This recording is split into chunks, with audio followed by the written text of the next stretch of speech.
everyone, and welcome to Twoguysfinance channel. In today's video, we're going to show you how to activate your Bank of America mobile banking.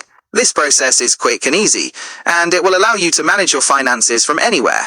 First, you'll need to download the Bank of America mobile banking app from either the Apple App Store or the Google Play Store. Once the app is installed, open it up. You will be greeted with a login screen. Since you haven't set up mobile banking yet, you'll need to tap on the Enroll Now or Set Up Online Access link. The app will then guide you through a series of steps to verify your identity.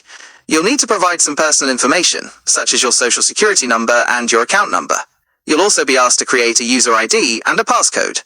After you've successfully completed the enrollment process, you'll be able to log into the app with your new credentials. You'll then have full access to your Bank of America accounts, including the ability to check your balances, view your transactions, transfer money, and pay bills. I hope you found this video helpful. If you did, like and subscribe to this channel. See you in the next one.